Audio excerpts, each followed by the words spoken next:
Halo teman-teman, sudah tiba di hari ke-19 dari 90 ya, di mana kita memantau dan mengawasi dan mengawal tindakan-tindakan dari Bapak Menteri Keuangan yang baru ya, Bapak Purbaya Yudhisadewa, karena dia menjanjikan banyak hal ketika dia pertama kali menjabat sebagai Menkeu.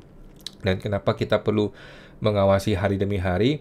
Karena kita pernah punya pengalaman buruk teman-teman ya, pernah ada Menteri Keuangan dan Presiden yang sangat populer yang kemudian dicintai oleh masyarakat dan tiba-tiba 10 tahun, 15 tahun sudah berlalu dan rusaklah satu negara gara-gara beberapa orang ini saja ya.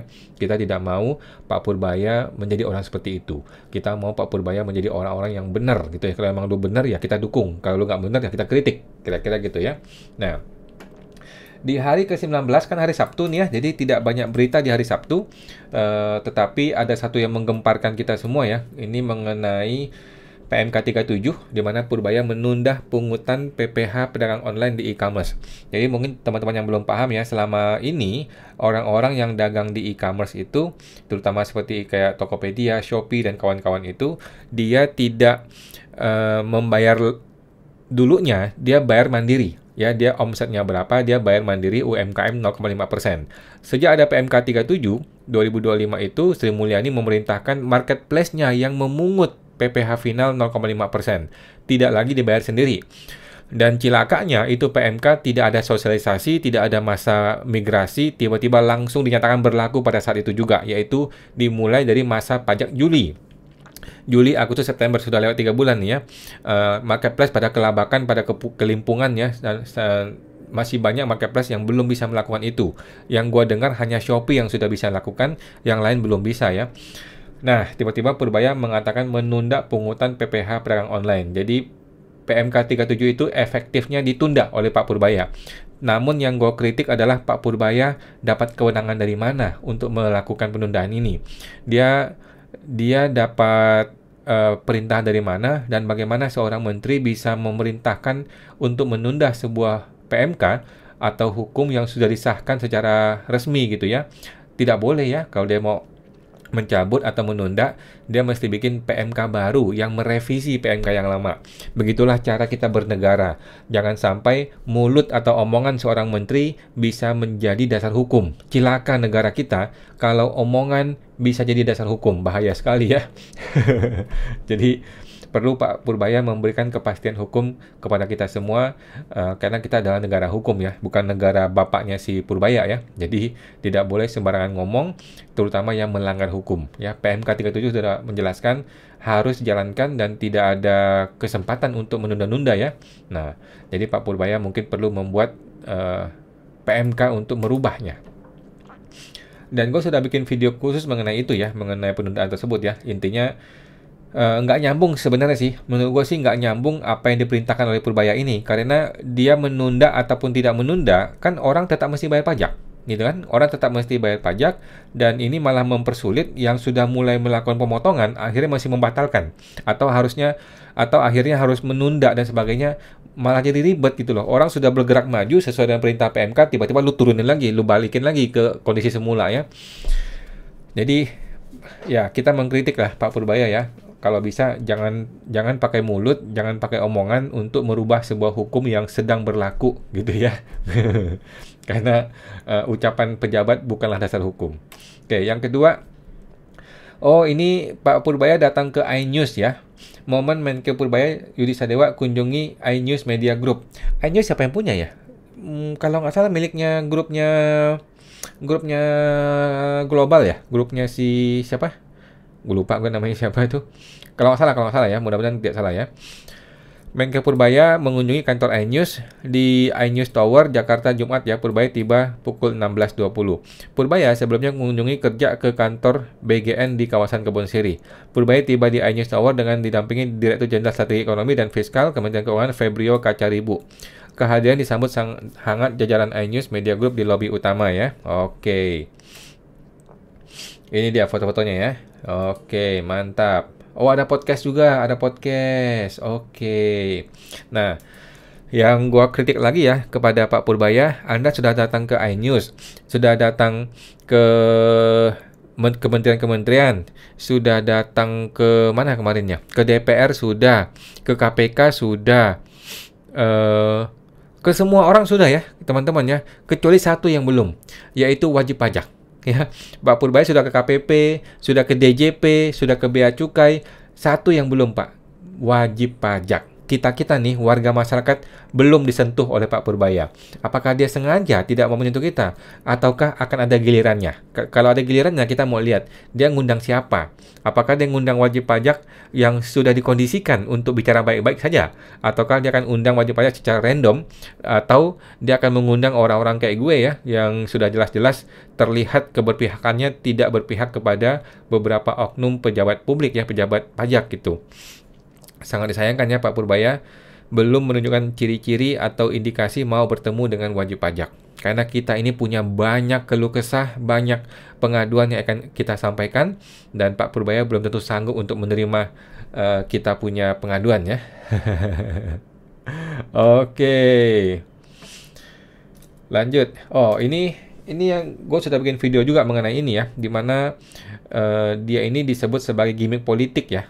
Jadi mengenai posko aduan ya, Pak Purbaya berencana membuat posko pengaduan yang ini juga disebut oleh Selyos sebagai sebuah gimmick politik. Kenapa begitu? Karena posko pengaduan itu sesuatu yang tidak penting untuk Purbaya bikin baru ya. Posko pengaduan itu sudah ada di Kementerian Keuangan. Dia tinggal mengefektifkan yang sudah ada saja, yang selama ini masih tidak berjalan dengan benar gitu loh. Tinggal dirapikan aja gitu. Tetapi kalau Pak Purbaya mau bikin merek dia sendiri, contohnya lapor Mas Wapres gitu ya. Sekarang mau bikin lapor Mas Purbaya atau lapor Pak Purbaya. Ini akibatnya dia akan jadi sok pahlawan, akan menjadi ya orang narsis gitu ya, ciri-ciri orang narsis begitu ya, pengen ya kayak Gibran gitu loh, pengen bikin sendiri gitu, padahal sistem pengaduan itu sudah ada di Kementerian Keuangan. Jadi ini hanya gimmick politik menurutnya Selyos ini, dan Purbaya juga mesti hati-hati ya, terlalu menggunakan pencitraan itu lama-lama akan dicium oleh masyarakat bahwa lu mungkin tidak tulus gitu loh. Lu mungkin hanya strategi marketing doang gitu. Hati-hati juga Pak Purbaya ya, karena kita pernah punya pengalaman menteri maupun presiden yang populer, yang sangat populer, yang sangat dicintai oleh masyarakat, tetapi akhirnya penuh dengan kekacauan ya di ujung masa pemerintahannya. Oke, ini gue bikin ada komentar orang ya. Ada orang berkomentar SOP Oknum Konoha ya. Sebelum kami berpendapat, tolong kamera dimatikan ya. Ini adalah SOP Oknum Petugas Pajak di negeri Konoha ya. Jadi, lu kalau mau berurusan sama orang pajak, satu hal yang wajib adalah tidak boleh merekam. Pertanyaan gue, kalau tidak boleh merekam, bagaimana bisa berintegritas? Bagaimana bisa transparansi kalau nggak boleh merekam kan? Bagaimana gue bisa lapor ke Purbaya kalau gue ada diintimidasi atau diperas gitu loh. Kan Pak Purbaya bilang tidak boleh memeras nih kepada wajib pajak. Masalahnya kan wajib pajak tidak boleh merekam.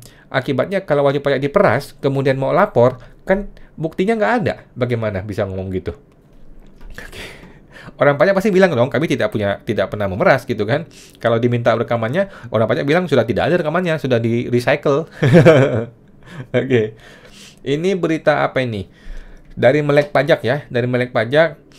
Purbaya efek ya, suka gayanya dan kebijakannya yang terlihat pro wajib pajak, mencoba menumbuhkan ekonomi terlebih dahulu sehingga ketika masyarakat ekonominya naik maka tidak berat untuk bayar pajak. Ini gue sependapat ya, tetapi ini tidak sejalan dengan prakteknya. Pak Purbaya kan lagi mau ngejar tuh yang 60 triliun. 60 triliun dari 200 wajib pajak yang sedang ditagih itu kan. Pertanyaan gue, apakah 200 WP itu sedang kondisinya baik-baik saja? Sedang kondisi cash flow-nya baik gitu loh. Pak Purbaya apakah peduli? Dari yang kemarin kita dengar sih Pak Purbaya tidak peduli ya. Dia tidak mau tahu. Pokoknya 1 minggu lo mesti bayar gitu loh. Dia bahkan mengancam intimidasi, mengajak KPK dan sebagainya ya. Itu mah namanya bukan mendahulukan pertumbuhan ekonomi, itu namanya mengancam, mengintimidasi untuk segera bayar pajak gitu ya. Padahal kan lo mesti lihat dulu, kalau orang yang lagi kesusahan, cash flow susah ya jangan tagih dulu kan gitu. Nah, jadi tidak seindah yang dikatakan oleh Pak Purbaya, dalam prakteknya ternyata juga melakukan upaya-upaya intimidatif ya. Kita dengar dulu kita dengar. Mana suaranya? Coba aku putar dulu. Oke, suaranya. Saya nggak tahu, saya sedang pelajari. Tapi begini, ketika ekonomi melambat, kalau Anda nambahin pajak di semua titik, ekonomi akan melambat lagi, makin lambat. Akibatnya apa? Pendapatan pajak makin turun, kurang, dinaikin lagi pajaknya, ini makin turun lagi. Itu spiral ke bawah. Jadi kita sedang membunuh ekonomi.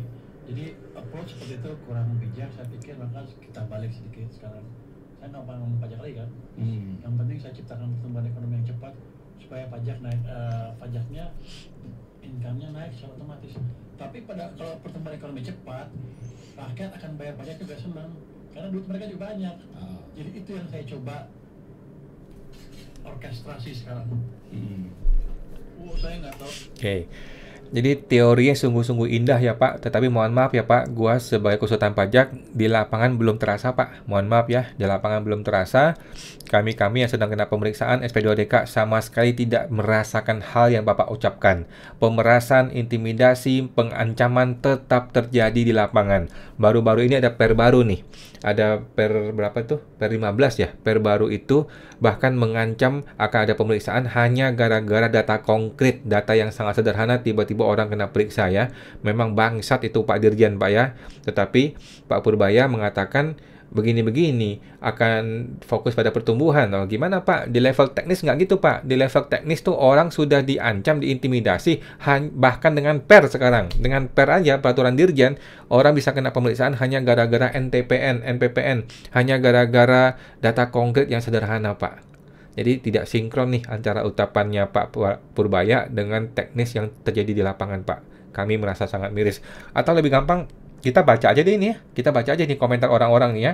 Pak, nih baca komentar orang nih. Pak, saya didatangi orang pajak ramai-ramai kemarin, kayak tagih utang. Katanya kurang pajak, padahal udah dihitung dengan betul. Dan tiap tahun udah bayar pajak pula. Kurang pajak sampai puluhan juta, padahal tahun ini pendapatan turun drastis. Sedih aku Pak. Nah, bagaimana Pak Purbaya? Ini curhatan wajib pajak nih. Kapan nih Anda mau bicara dengan wajib pajak? Coba.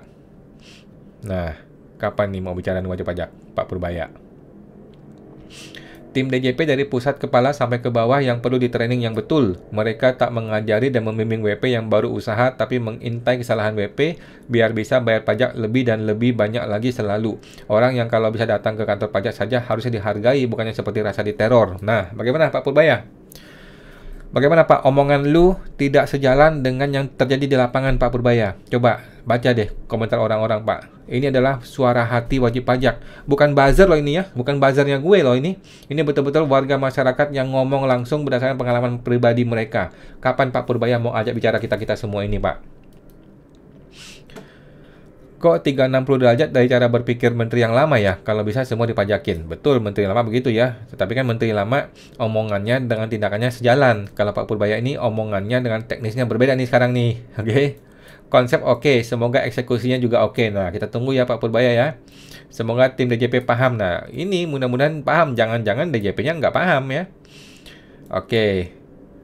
Oke, teman-teman ya. Yang penting praktek di lapangan, Pak ya. Sama ya, gue juga sama mewanti-wanti dan memperingatkan Bapak praktek di lapangannya bagaimana, Pak. Lanjut. Ini adalah kunjungan Pak Purbaya ke BPN ya. Badan apa nih? Bergizi gratis ya. Badan Gizi Nasional. Ini yang urusannya sama apa? Makan bergizi gratisnya Pak Prabowo ya.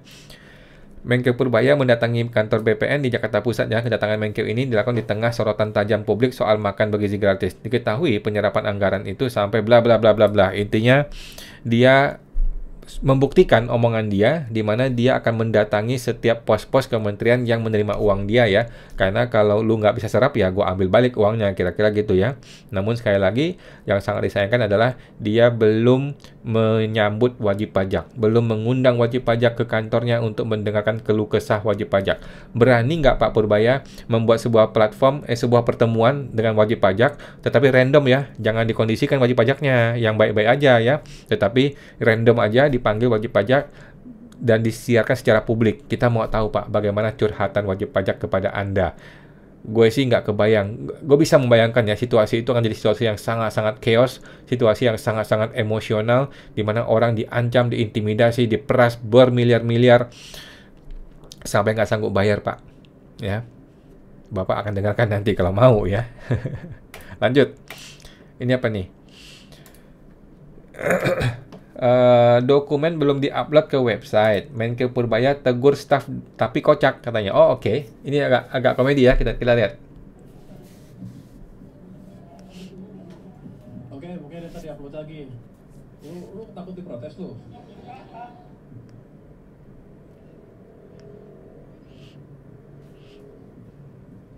Anda tahu ini berapa?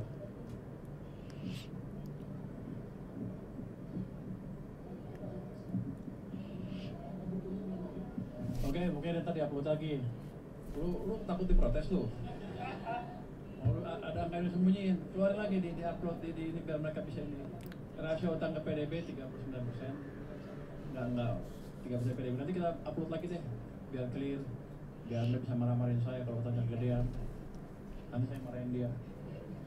Tapi enggak, kita emang perlu diketahui publik supaya kita lebih transparan.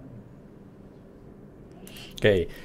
Jadi jelas ya, Pak Purbaya ingin transparan teman-teman ya. Walaupun ya baru-baru ini banyak orang mengkritik juga gaya penyampaian APBN dia menggunakan istilahnya apa ya, proyeksi atau apa istilahnya outlook ya, yang seharusnya tidak seperti itu. Jadi dia juga terkesan atau diduga berusaha mengaburkan kondisi sebenarnya yang sedang buruk, tetapi dibikin lebih cantik. Kemudian kondisi hutang juga belum sepenuhnya dia ungkapkan ke publik ya. Seperti sekarang nih, yang ucapan ini ya. Ya oke lah, kita masih menunggu ya. Masih menunggu dan terus mengawal kinerja dari Pak Purbaya ini. Ya, tetapi dari suasana kerja aja sudah bagus ya. Dia berusaha untuk ngelucu gitu ya. Kalau gue sih gue tempelin juga nih pegawai ini ya. Kenapa lu belum upload? Ini masyarakat butuh datanya. Bercanda teman-teman, ya bercanda. Tapi Pak Purbaya bagus lah. Manajemen pegawai dia sejauh ini tidak intimidatif aja udah bagus ya. Oke. Purbaya, jangan bunuh ekonomi dengan pajak tinggi. Oke, IDX Channel ya, Menkeu Purbaya menyampaikan jika pajak dinaikkan, maka ekonomi bisa melambat. Perlu ada insentif agar uang bisa berputar dan belanja masyarakat meningkat. Jika pendapatan terus datang, Purbaya yakin tidak akan ragu untuk membayar pajak. Sanksi, oke, lanjut ya. Anda nambahin pajak di semua titik, ekonomi akan melambat lagi. Kalau pertumbuhan ekonomi cepat, rakyat akan bayar pajak juga senang. Karena duit mereka juga banyak. Oke, ini sama kayak tadi ya. Kita lihat komentar orang. Orang berkomentar, apa yang disampaikan Pak Purbaya sesuai dengan keinginan kita di sektor usaha ya. Kita mau dipajak berapapun oke, asal ekonominya lancar. Oke. Lah yang kemarin udah tahu ekonomi susah, malah pajaknya menggilakan, gila itu namanya. Oke. Cuma orang teknik yang belajar keuangan, yang otaknya berlogika dan jalan. Orang ekonomi itu belajar teknik biar seimbang. Oke. Ini bagus ya, berasa mimpi punya menteri segoks ini ya. Jadi banyak banget orang yang sangat mendukung Pak Purbaya teman-teman ya. Bahkan ketika gue mengkritik Purbaya aja di YouTube gue ya, banyak orang yang tidak sependapat ya dan justru melawan gue ya dan mendukung Pak Purbaya. Ini bagus ya, suasana demokrasi bagus ya, saling berdiskusi. Oke, lanjut. Pak Purbaya mengatakan kalau ekonomi balik ke 6%, Rocky Gerung harus minta maaf ke saya ya. Menkeu Purbaya menanggapi kritik yang dilontarkan Rocky Gerung terkait kebijakan pendapatan 200 triliun ya di perbankan. Menurutnya, kritik semacam itu tidak masalah. Oke, nah ini baru orang pintar ya, dikritik malah jadi tantangan dan dijawab, bukannya ngamuk-ngamuk nggak karuan. Gue setuju ya, gue sependapat dan gue senang dengan gaya berdemokrasi Pak Purbaya ya. Ketika dia dihantam, dia tidak menghantam balik. Dia tidak melaporkan polisi. Dia tidak pakai buzzer untuk menghancurkan orang tersebut. Tetapi dia santai aja, santai. Kalau gue bisa buktikan 6%, lu minta maaf sama gue ya. Nah, itu bagus. Ini bagus teman-teman ya. Negara demokrasi butuh banyak orang seperti Pak Purbaya ini ya. Nah, dan gue justru khawatir dia yang ditendang gitu loh. Gue justru khawatir dengan keleluasaan dia, dengan sifatnya dia yang santai ini, justru dia ditendang oleh musuh-musuhnya yang gue khawatir ya. Tetapi ya Rocky Gerung ya banyak omong dan banyak sampah juga sih. Karena Pak Purbaya kan suka pakai data ya. Nah, namun 6% dan 7% itu termasuk yang gue incar ya. Gue juga mengincar 90 hari. Apakah bisa 6-7% ya? Kalau bisa mungkin gue akan bersujud di kaki dia. Atau gue akan kirimkan karangan bunga. Atau bagaimana ya. Nanti akan kita lihat ya. Mudah-mudahan betul-betul bisa. Dan kita berharap bisa teman-teman ya. Kita baca. Oh, ada videonya. Coba kita tonton. Aja nggak apa-apa, kan semuanya nggak bisa puas. Itu kalau presiden aja kepilih berapa? 58, 30 aja kan nggak puas kan? Ketika apa katanya? Biar aja nggak apa-apa, kan semuanya nggak bisa puas. Itu presiden aja kepilih berapa? 58, 30 aja kan nggak puas kan? Itu hal yang wajar. Tapi kan gini, dengan berjalannya waktu, kalau saya bisa balikin ekonomi dari 5 ke 6% atau lebih lagi, Rocky Gerung harus minta maaf ke saya. Ya Rocky Gerung ya? Rocky Gerung harus minta maaf ke saya. Ya Rocky Gerung ya? Ya Rocky Gerung. Oke ya, bagus ya. Kita senang dengan semangat demokrasi Pak Purbaya yang tidak asal hantam, tidak asal menghujat orang-orang yang tidak sependapat dengan dia ya. Nggak seperti Luhut ya. Luhut ketika dikritik oleh masyarakat, dia bilang kau yang gelap ya. Gila lu menteri bisa ngomong gitu, ya udahlah jangan dibahas lah Pak Luhut ya. Oke, lanjut. Ini 5 program quick win.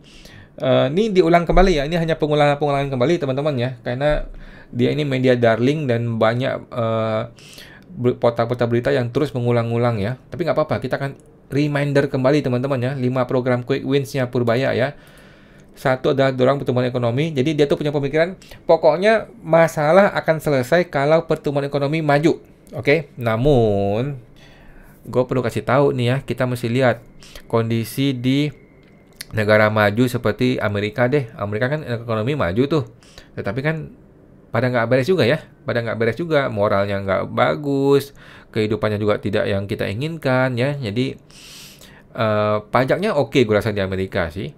Oke, kalau kita lihat Singapura ya, Singapura negara maju kan, tetapi banyak juga orang yang mencaci maki atau menjelek-jelekkan kehidupan di sana ya. Kehidupannya juga tidak terlalu baik juga gitu. Tapi it's okay.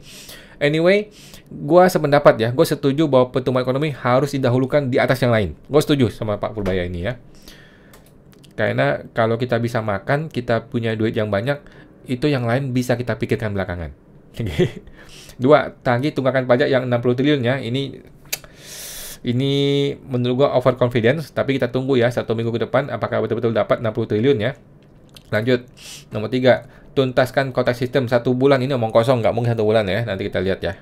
Kemudian perkuat penindakan rokok ilegal. Nah, jadi lagi-lagi Pak Purbaya melakukan sebuah tindakan yang apa istilahnya?